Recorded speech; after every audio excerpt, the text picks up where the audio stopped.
Նախ հստակ է թե չէ Նիկոլ Փաշինյանը մայիսի 9-ին գնալու է Մոսկվա թե ոչ եւ ԵՄ-ից արդեն բարձր ներկայացուցիչի մակարդակով հորդոր է հնչել, որ այն պետությունները, որոնք կգնան, ցանկալի չէ, ճիշտ է, տեխնացու պետություններին է կոչով դիմել այդ պաշտոնյան, բայց Հայաստանը, քանի որ այդ գործընթացը սկսել է, հնարավոր է, որ վարչապետը չմասնակցի միջոցառմանը։ Լսեք, ես ուզում եմ հասկանամ, մենք ընկալման խնդիր կա, հա, մենք այդ հաղթանակը, մայիսի 9-յան հաղթանակը մեր հաղթանակն է։ Մենք 300,000 զոհ ենք տվել, 300,000 մարդ, հայ մարդ գնացել եւ չի վերադարձել, ել չեմ ասում, որ ներողություն եմ խնդրում, բայց դիմադրության շարժումներում տարբեր դաշնային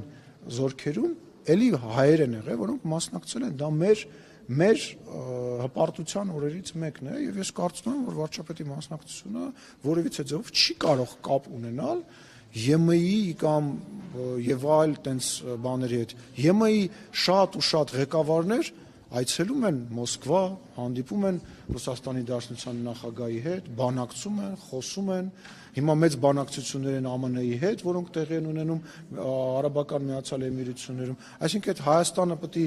իր ամեն ինչը դնի մի կողմ, որ հանկարծակի ինչ որ մի, չգիտեմ, ԵՄ պաշտոնյա դա իրանց տեսակետն է, սա մեր տեսակետն է եւ եկեք մի բան ֆիքսենք, էլի հարաբերությունների մեջ միջպետական լինի դա ԵՄ-ի հետ, լինի դա Ռուսաստանի, ՀԱՊԿ-ի, չգիտեմ, այլ 3-րդ, 4-րդ, 5-րդ երկրի հետ, կա Հայաստանի Հանրապետության դիրքորոշում, որը որ մենք պահում ենք եւ տանում ենք առաջ։ Կարող է ինչ-որ մի երկրի դա դուր չի գալիս, կարող է ինչ-որ մի երկրի այլ քայլ դուր չգա, բայց կներեք մենք մեր շահերը եւ մեր